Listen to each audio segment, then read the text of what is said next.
Today, we're going to learn about the cold calling techniques of Teddy Frank, top performing senior SDR at Atrium. Teddy set a record for the most outbound meetings booked in a quarter, and 50 of those meetings were booked via cold calling, with a conversation to meeting book rate of 27.7%. Welcome to the SDR Game, the podcast created to accelerate your sales career and help you build more pipeline. In this episode, you will learn about the cold calling strategy of a successful SDR, the different outbound sequences Teddy uses, his cold calling framework, how to use your analytics and reports to improve your results. Let's get started. Teddy, welcome to the show. Thank you. I'm excited to be here. Can you walk us through the different prospecting sequences you use, specifically how you tailor those for various types of accounts, such as your top tier versus general accounts? I use a variety of call sequences, multi-channel sequences, and some email as well. But for context here, for my top tier accounts, I'm only running multi-channel sequences for my top tier accounts. But my main sequences I go off of are call only sequences, and I have individual call only sequences for the specific personas. So I call RevOps leaders and I call sales leaders. So I have an individual sequence created for both of them, and they're the same, structured the same way, right? They're 5 call steps over 7 days. And the goal with that is to make sure that one, I'm calling these prospects as much as I can in a short period of time. 2, to make sure that I'm not spending time calling folks who don't pick up the phone. Because after about 5 steps, if you're constantly sequencing folks in the sequence and you're calling people late in the steps, it's going to be a lot of wasted dials and wasted time. And I'll put all my prospects, regardless of the tier of account, into call-only sequences. Now, for what I run in tandem for my top quality accounts would be the multi-channel sequences. And for context on that, the multi-channel sequence, I run in tandem with a call-only sequence. So to make sure I'm getting as much coverage on my top tier accounts as possible, I am running them through a multi-channel sequence in Outreach, and I'm also calling them in a separate sequence. So I have secret sequence rules that allow them to be in multiple sequences at once, because I want to make sure that I am calling them as much as possible, right? And I only use multi-channel sequences with a given trigger or something that would be like a commonality between my top tier accounts. So I'm going to use an example for this. We target private equity backed companies, right? And we have a ton of customers in Thoma Bravo backed companies, portfolio companies, and we also have some Vista. So I created individual sequences for Vista accounts and for Thoma Bravo accounts. And what this allows me to do is create templates and create relevance at scale for my top tier accounts. And then I can add some personalization in those templated emails in LinkedIn Outreach. What's your definition of a top tier account?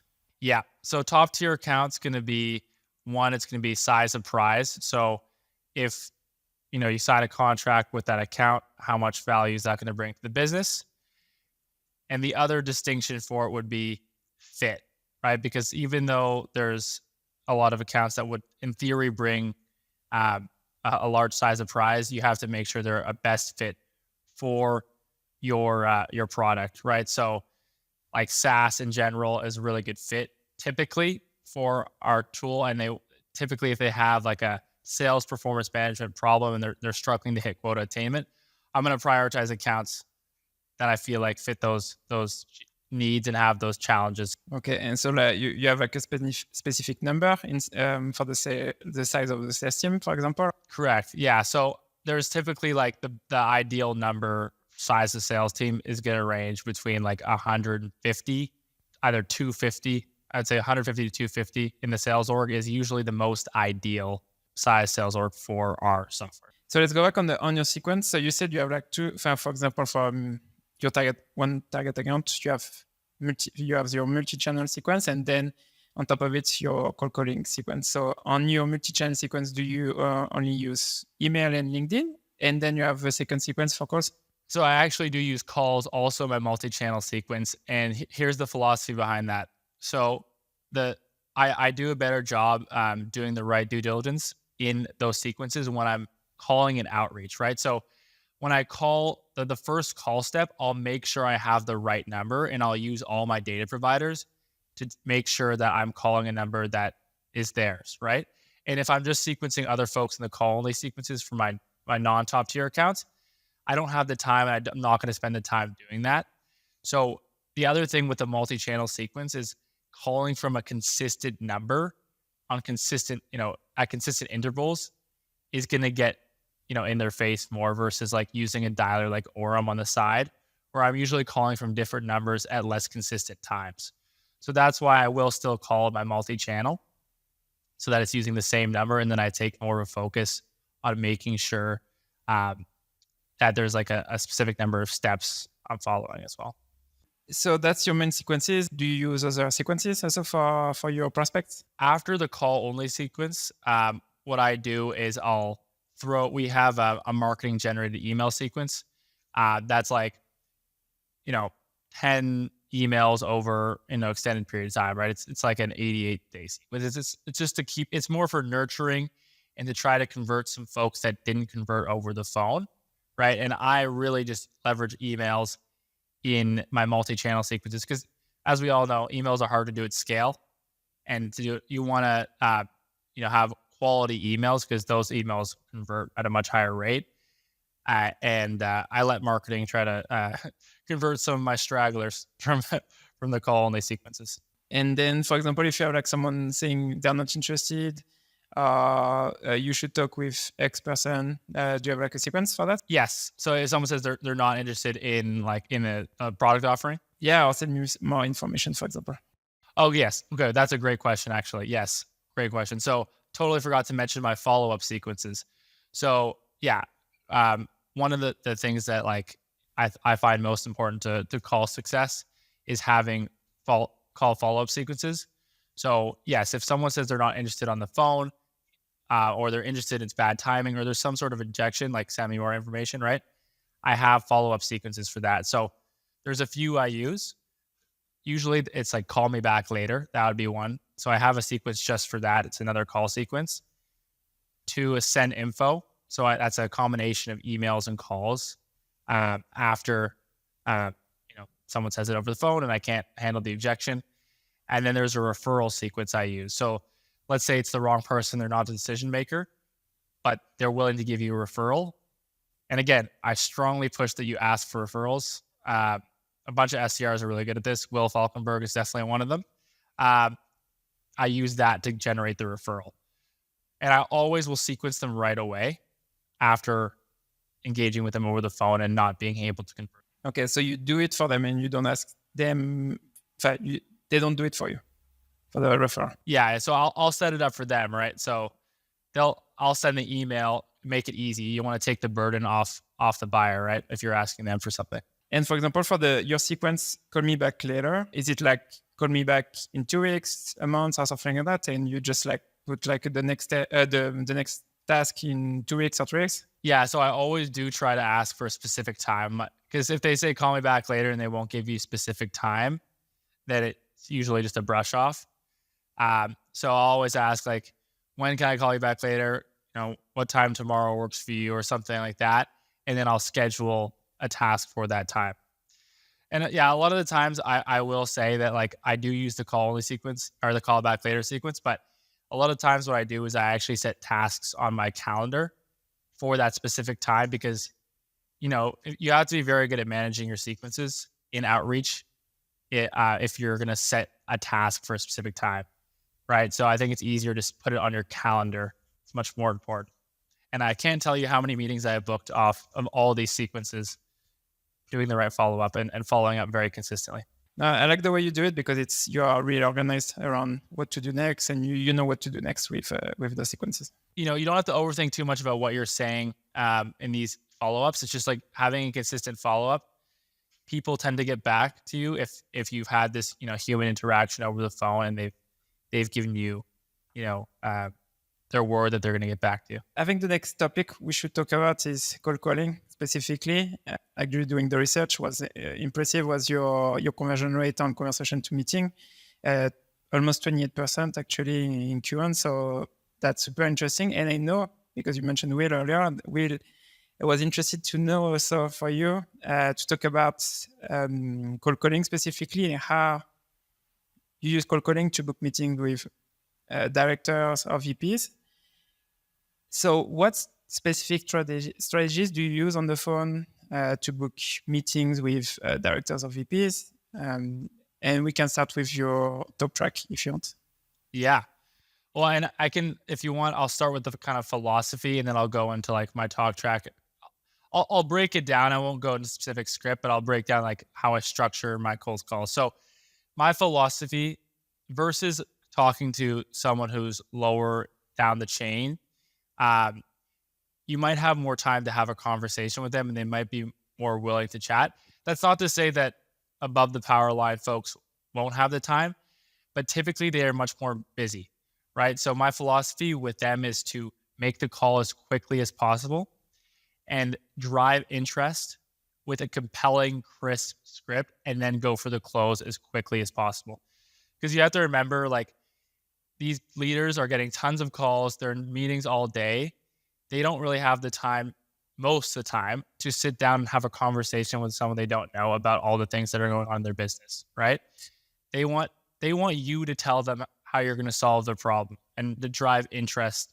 And that's what's going to make them book a meeting with you, versus like, calling a manager or someone else who has more time. You might have to take a different strategy. I personally think this strategy works with any persona, because most people don't like to be on the phone with someone they don't know for that long. But you want to, pique their curiosity. So my talk track, again, it's going to be a crisp, like 1 minute pitch. And it's kind of structured in the following way. So the first line after the opener, obviously, will be a relevant statement. So it will be like, we're working with relevant companies, right? So I'll mention like a company in their industry that I think they would know that we work with, or a few of them. Question here: do you look for competitors, or what's the commonalities with them? I do look at competitors, but the main thing I would say is just like, it's more like, especially in the sales org, it's just the sales org structure and models are very similar for SaaS. So it's like, if it's a large SaaS company, I will kind of try to vary up the types of like sub SaaS, like there's like, cyber, RevTech, all these different things. I just will try to get a big name, or if I feel like they might not know the name, I'll reiterate why it's relevant. So for example, if their sales org is like 90 in the sales org, I'm like, I'm calling because we work with Gainsight. They also have about 90 folks in the sales org, they're also in SaaS. Like, so that's how I'll try to like bring relevance if they don't know the name. And it's a lot of times it's a guess. I got like a feedback from a CRO once when I was earlier in my career. I was, I think it was at Chili Pepper. I was saying, hey, we work with Facebook, and I was a cybersecurity company with 600 employees. And you say that in your email and say, yeah, I don't care about Facebook because it's not relevant. Exactly. And so, for example, my top tier accounts, like what I'll make very relevant, right? Like the PE companies is a great example. I will mention the portfolio companies that we work with, and they always know them, right? Because they're another Vista account or another Tom Bravo. So like, that's where like it's much easier, and I'll do a bit more research to 100%, be sure that they're going to know the companies. But if it's like my lower tier, I have to kind of make more assumptions, because that additional research you're spending on each company is taking time, and it has a marginal effect on the result. And then I'll also, I don't always do this, but it's optional. I'll make an assumption with like a close-ended question. So for example, I'll make some assumption about the tech stack, so the process they're following, or something like that. Like with RevOps, for example, when I call them, I'll talk about like, I'm assuming you're using Tableau or like a Power BI tool to do your analytics or reporting, right? The purpose of that statement, and it's close-ended, just a yes or no answer for the most part, is just to show credibility. It's like, you understand their world, you understand the tools they're using. And that's the same thing with the accounts. You're just building that credibility before you go into a pitch about their problems, right? And then the second two components are the pain statement and then the solution statement. The pain is a current state sort of statement, and then the solution is talking about the future state with your solution. Could you give an example? Yeah, like so for example, like let me grab my RevOps script here, but like when I'm talking about like a pain, right? So for example, I'll be like, typically when we speak to RevOps leaders, you know, they're struggling. They find that their sales managers aren't using the data that you're providing them to actually manage their teams, right?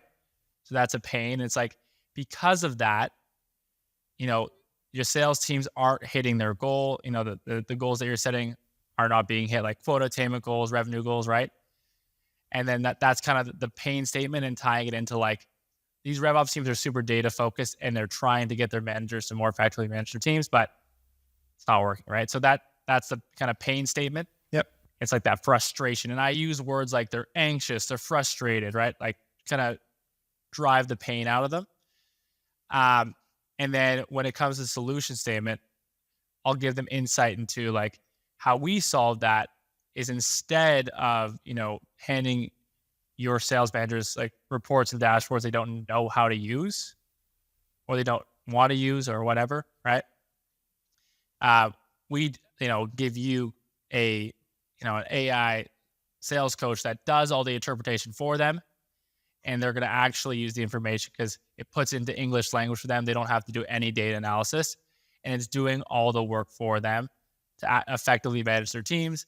And as a result, you know, they're going to hit their quota because they're coaching their reps in the right areas and all that. So it's like tying it into a real pain, like into a business impact as well, right? Like you want to be able to tell a story. So it's like the pain, why does that matter in terms of the business impact? And then the solution and how that's going to lead to a positive business impact. And what's interesting here on what you say, you don't talk about features. Yeah, no features. Like I do get a lot of like objections here and there where it's like, can you tell me exactly how you do that? And then, you know what? Like that's, if you have someone who is like that, then you can give a bit more insight, but you don't want to overspill. I find like you want to try to keep giving as minimal insight as possible, because as soon as you give too much insight, they form their own conclusions in their head, and it kind of, you lose the opportunity to frame the solution in a way that's relevant to them. Yep. Right.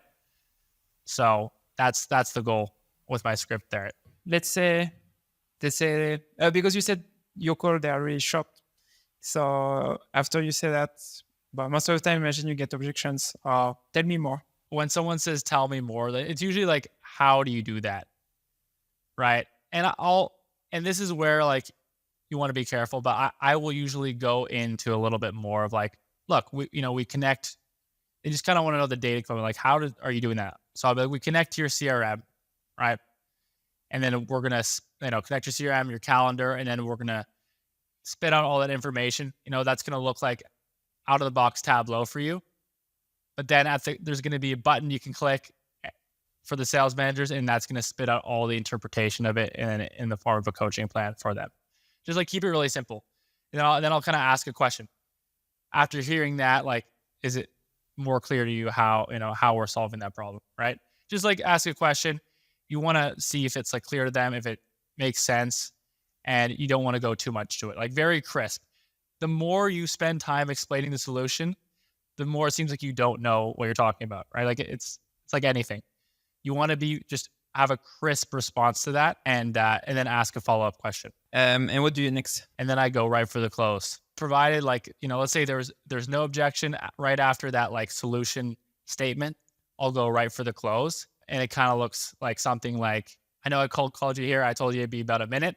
With all this said, would you be opposed to, or would it be a terrible idea to take like 20 minutes, either end of this week or early next week, to take a further look or something like that, right? And then I'll say something like, I promise it'll be entirely informational, or just like to kind of take the pressure off of it. And the nice thing about that is when you go right for the close, a lot of times you just get a yes, right? Because it's just a seamless process. It's been about a few minutes on the phone. The prospect wants to move on. They're interested. They have other stuff to do, and then you've gotten their time. And then if they say no, they might say like, send me information. You're objecting to the meeting. You're not objecting to something else. And I find it's a lot easier to object to having a meeting than it is to face the objections prior to even asking for time.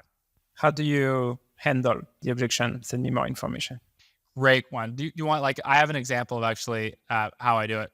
But like all objections follow the same structure. It's like an acknowledgement. So it's acknowledge, respond, ask. And a lot of it, like the acknowledge, you kind of want to have like an upwards inflection on your tone. And you want to be like, you want to recognize what they said. So it's like, happy to send you some more information, right? That would be the acknowledge part. And it's like, look, before agreeing to a meeting, I'm assuming you probably want to get some internal opinions, read some testimonials, see a product walkthrough or something like that. And that makes total sense. But, without a better understanding of your current challenges and priorities, I can't guarantee that the information I send will be 100% relevant to you. So what I propose, so that's kind of like the respond part. And you say, what I propose is instead of me sending you information, we spend 15, 20 minutes chatting about your current challenges and how we've helped customers like you solve them. Would you be opposed to that? And a lot of the times, even just like, it doesn't have to be delivered perfectly. It doesn't have to be super crisp, but just throwing that objection is going to like get them to consider it, right? Like people, it's like, it's almost a brush off, right? A lot of SDRs are scared to handle an objection after they've tried to book a meeting, right? So it's just having the confidence and practicing that sort of the objections you face all the time, just practicing and practicing so it is more crisp is going to lead to a lot more success. And it's not always going to guarantee a meeting after that. That's why we have these follow-ups, these sequences to follow up, right? That's what I was going to ask. So if they say no, then what do you say actually? Yeah, so if it's a no, like I think there is a limit on like how many objections you want to handle, right? Without coming off as pushy. So at that point, if they've handled an objection, then like I probably won't push too hard because there's not necessarily too much discovery that can be done or anything after that, like in terms of, so I'll just be like, all right, I'm going to send info and like, I'll send them something and then I'll ask them when I can follow up with them. Right. It's like, when can I, follow up to the information I've sent you? And then you put that in your email and you make it clear when, instead of like, if you don't ask that, then it's like, they might not even feel obligated to answer. It's like, if you're asked them when you should follow up, you give them a clear timeline of when you're following up and they'll be more inclined to answer you. Do you ask them what type of information they want to get via email or? Sometimes I will say like, do you prefer, like, what's your favorite way to consume information, right? Do you prefer like a product walkthrough?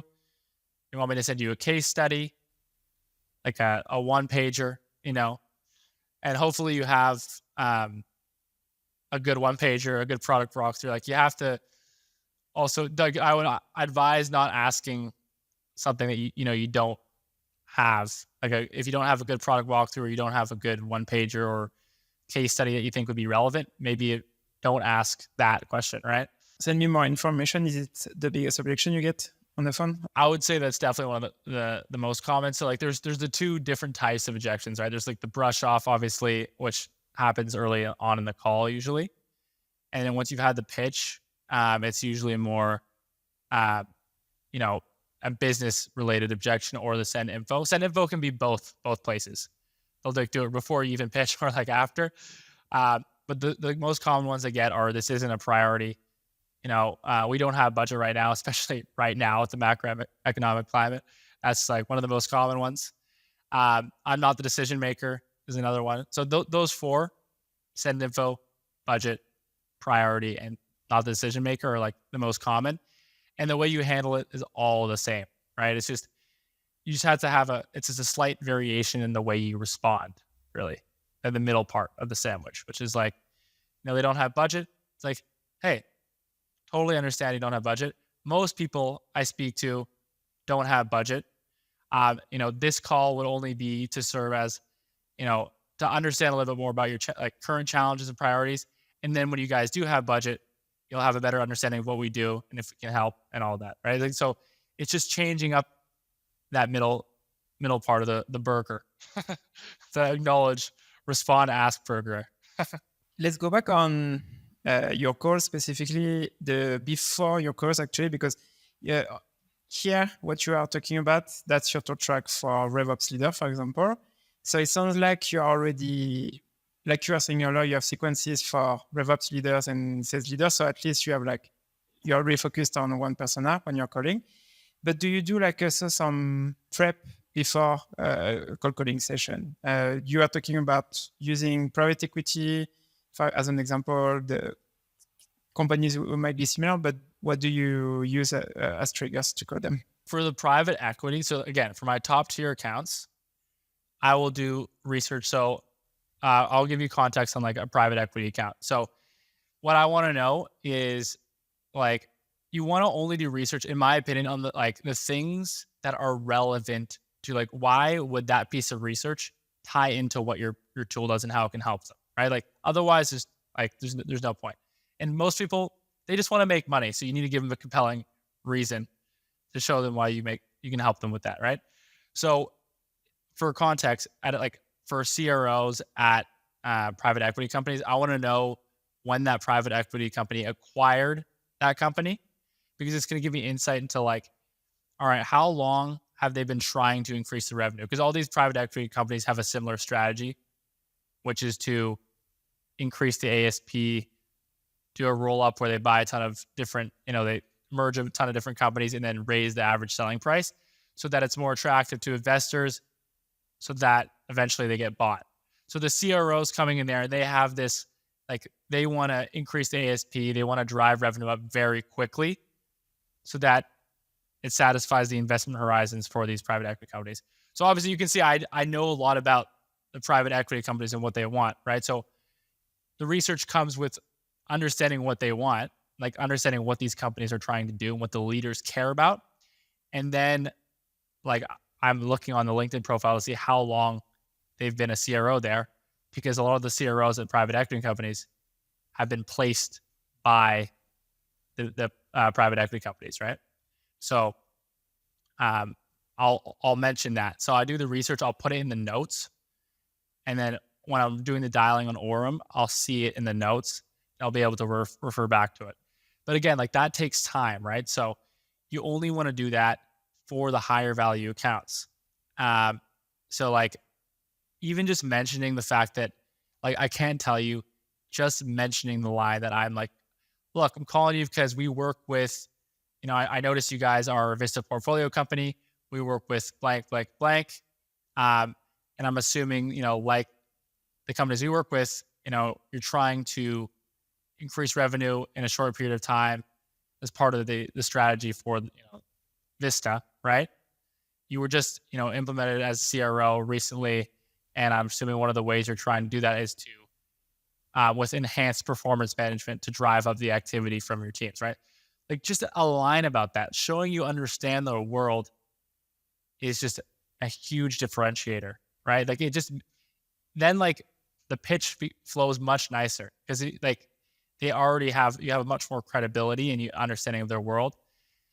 But yeah, again, those two things I really extract are when they joined the company, when the private equity company acquired their portfolio company, those two things. So that's the sort of research I'll do, and it's pretty streamlined. It's pretty easy to get that information. Where I find that I look at their LinkedIn for when they joined the company, and then for the PE company, portfolio company, I'll look on the PE's website to see when they acquired that company. So it's really, and just having it in one sequence, I know exactly what research I need to do. It's really, really straightforward, right? I don't spend too much time scrolling, aimlessly through their LinkedIn profile or on the company website to try to get all this crazy information, right? Now I'm curious also about, because you are talking about private equity companies, do you prospect also VC back from these companies? Yeah, so I do, but the strategies are slightly different. And typically, the PE companies are more in our ICP because, okay. And I think because they're typically larger, yeah, right? Because VC can be smaller, and then PE is it's the same sort of strategy where they're just trying to take this already pretty established company, grow it more, raise the selling price, and then resell it or IPO it or something like that, right? So I just find VC typically is like, it's the earlier stage. The sales orgs aren't as big, and maybe the sales performance management problem isn't as strong there because it's usually like the PE companies invest in companies that are maybe not doing as well compared to the competitors versus like VC-backed companies. Like, you know, if they're growing really nicely and they're doing well, then like there's not as much of a fit for Atrium. Now let's talk about analytics because actually you share a lot of that on LinkedIn, and you're really like an analytical SDR, and you share your improvements quarter over quarter. So how do you use analytics to improve your cold calls? And could you share some examples on the way you check your data? For example, you compare Q1 with Q4. What's your approach with that? I can start with, so obviously last quarter, my biggest jump as was seen was with my conversion rate, right? Like I got that up from like 22 to, 27%, give or take, right? So I pretty much jumped it by 5%, and that was my goal. And the way I kind of look at my stats, so I'll use Orem because I do all my dialing pretty much on Orem, and I'll take, my previous quarter's results, and I'll see, all right, so I look at different conversion rates. So one of them is connect rate. I'm going to look at really. I'm going to look at my connect conversation rate, which is the opener effectiveness. Then I'm going to look at my conversion to meeting. And then that has a lot of different levers you can pull to improve, right? I think with connect to conversation, there's a lot less you can do. There's a lot less involved. So I felt like I could have, based on industry benchmarks, that I could improve that conversation. And I thought that would have the biggest impact for that specific quarter, right? So you have to like look at what your conversion metrics are, and you can use the data you have in like your sequencing tool or the data you have in like your dialer, right? And then you figure out, all right, what metric, if I change, like will have the biggest impact on my results for next quarter, and how much effort do I need to spend to change that particular metric, right? Because now, like, my conversion rate's like, 27.7%, right? Improving that is going to be much more work to make a marginal improvement. So I feel like for this quarter, it's like, there's probably doesn't make sense for me to focus in there. So that's always what I look at. So last quarter, again, I saw it was. So then when I tried to figure out what lever I should pull to improve that. So you can improve your pitch for a given persona, the delivery of that pitch. You can improve like the CTA, objection handling, right? Better quality prospecting, like making sure you're really only focusing on the right people from the right accounts and you're doing your due diligence there. And I felt like, and you have to use some, like, you have to hypothesize a little bit, right? Like there's no instruction manual. There's no like necessarily right answer. You have to kind of look at yourself and feel like, and try to understand where you're struggling. So for me, I felt like my RevOps pitch was not very strong. It was very similar to my sales leader pitch. I felt like, and my conversion rates there were low. So I've personally felt like if I had changed my pitch, I was going to be able to improve my conversion rates for that specific persona. And now I'm curious because that's the little thing you found that you need to improve on. So what actions did you take based on that? Instead, like what I started to do to improve the pitch is that I did more research into RevOps personas in general. And a lot of that came from, we had a really good library of interviews with RevOps leaders that were non-product related, right? Because you kind of have to get like product agnostic information to understand their world better and some of the challenges they face, and then get it in their own words. Like the best way to sell something is to speak in the prospect's own words, right? So I wanted to understand like what words they were using and put that into my pitch. And on top of that, because we moved up market, I need to understand what RevOps leaders at larger companies were, the challenges they were facing, because it's going to be different than a RevOps leader at a smaller company. So I needed to figure out what those challenges were, and I wasn't very clear on that. So if you don't have a good understanding, you need to go back and do the research. Some people on LinkedIn talk about interviewing, messaging and interviewing. Personally, it's going to be really hard with leaders, right? Because like they probably get a ton of requests. Like you really have to know them. I feel like a lot of times, and like there's a lot that goes into it. So we had good resources at our company. I think the best thing is just to try to join their communities, look for videos, like watch like discovery calls, watch recordings from AEs to get a really good understanding. And you are saying you are looking for the words they were using, but also the problems they were facing because they were a larger company. So could you give some examples of the words that you identified as what that you could use in your pitch? At the larger companies, the big things were like the fact that they were using these really complex. So the assumption when it comes to like using Tableau, they have really well built out and structured systems for like Tableau, Power BI, and all these things. And then when it comes to like the problems they saw, like versus smaller companies, it was like they feel like their sales managers are lazy. Like that's a very common, right? Like their sales managers are lazy. They're not using the data. So like that is a common thing I heard from RevOps leaders at the larger companies, right? So putting that into my script was was a big change, because at the smaller companies, it's like they're overwhelmed with the amount of ad hoc reports they have to create. And there is some sort of overlap, but like that's not necessarily the same. It's more like we're doing all this work. We have amazing systems. Like we have this team of RevOps analysts that are killing it, but it's like, is it even being used? Like the results. And then I think it's like from the leader standpoint, what I heard is like they service like their customer, the larger organizations, like their customer is like the sales leader, right? They're serving the sales leaders. So that's something they talk about. Like they have internal customers. So using that verbiage too. So tying all of that together, like putting together a script that made sense and spoke to those pains. I used to talk to data leaders in my previous company, and they are doing something similar, but for the global company, not just the sales team.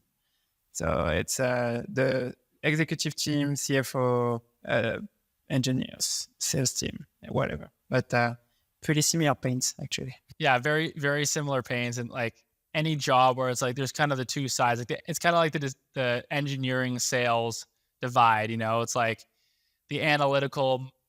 I would say typically you got your engineers who are quantitative, analytical, logical thinkers. And in sales, there is that for sure, but there's more like they're like the personality, like the people who are good with people and social interaction, and maybe there's less of that there. And so there's kind of a divide. And I think it's like RevOps is kind of more on the analytical side, right? And they're trying to use data and science to boost the team's performance. And then sales teams a lot of times are more focused on the art of the sale, and they don't use data, and they think it's not going to help them. So trying to like bridge the gap there. One last question on data and analytics, specifically for you on call calls. Something I saw on LinkedIn, you are talking about booking meetings after 5 p.m. local time of your prospects. So you find this information.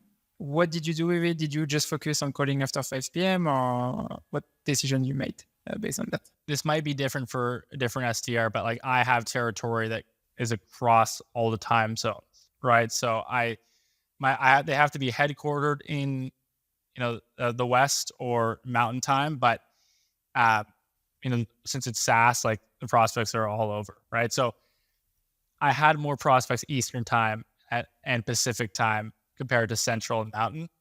So because of that, like you can't organize your cold calling blocks perfectly. So because I have more prospects Eastern Time, I would have to start earlier. So for example, like I'd start at 4 or 4:15 local time so that I could end up like making all my calls past 5 and on, right?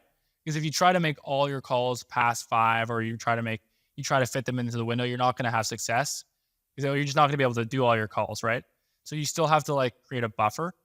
So I usually would just call from like 4:15, 4:30, and then that would bleed into like 5:36 for the Eastern block local time. And then I shift up to Central and do the same thing, right? And then for Mountain and for Pacific. But Mountain time has like very minimal prospects for me compared to other. So then I would start later, right? So it's always trying to get around that 5 o'clock time. Like that 5 to 5:30 local time was like my sweet spot. I booked by far the most meetings in that 5 to 5:30 local, because it's, for my prospects, it was the time where they were finishing up work or traveling home. And if you catch them a bit later, a lot of the times they're with their kids or something. So it's another objection in itself that you have to start handling. So I really just tried to like organize it around that sweet. And last question. So what advice would you give to new SDRs who want to replicate your success and we can focus if you want on those who are struggling with cold calling? One, you want to figure out your sales math. And I know for people who aren't super into math or don't love it too much, it's not the hardest thing in the world. It's pretty simple math, and it makes a huge difference on your success. You want to know what your conversion rates are, and you want to know how much activity you need to hit to convert the number of meetings and to get the number of meetings you need and MQLs or whatever to hit your goals. And then you want to set an activity number that's higher than that to kind of create a buffer. So know your numbers and set activity goals accordingly. 2 would be understanding your prospects' world. Like, again, Alric was talking about how, calling into other industries is going to be different. Like if you're calling into restaurants, you're not going to call at 5 and on, because that's going to be the opposite. They're busy. So understand your prospects, understand the industries you're calling into, and call at a time that you think would be most likely for them to answer and have a bit of time to chat. And then 3rd would be follow up, right? Follow up consistently. Like once a prospect express any sort of interest on the phone, you need to do your due diligence and put them into follow-up sequences and continuously follow up. It can take 5 follow-ups, but like just constantly send emails, constantly call, and try to get that prospect back on the calendar. And then my final advice would be with that following up comes like organization, right? You want to be able to schedule your day very effectively. So you're not trying to figure out what you need to be doing to achieve your goals. You want to know what the best way to organize your day is. So use your calendar. Your calendar is your best friend. Organize time blocks. And I know sales leaders always talk about the 80-20 rule when it comes to like prioritizing, the highest priority accounts 80% of the time, and then focusing 20% of your time on lower priority. Similarly, focus 80% of your time on activities that are going to contribute to your quota attainment, right? Prospecting, cold calling specifically, right? And organize those blocks the right time of day and safeguard that time so you can hit your goals. Thank you so much for being on the show. It was a great pleasure. So do you have anything else you want to share with the audience before we wrap up? No, it's been a pleasure. I appreciate you having me on the show. Well, thank you so much. And for everyone listening, I'll see you on the next episode. If you enjoyed this episode, feel free to leave a review on Spotify or Apple Podcasts. So for Spotify, to leave a review, what you can do is you can use your phone, then go on the Spotify app, then you go to the SDR game page, and then at the top of the page, you can leave a review. It's a 5-star review if you enjoyed the episode, obviously. And then if you are listening to this episode on Apple Podcasts, feel free also to leave a review on your app. Thanks for listening, and I see you on the next episode.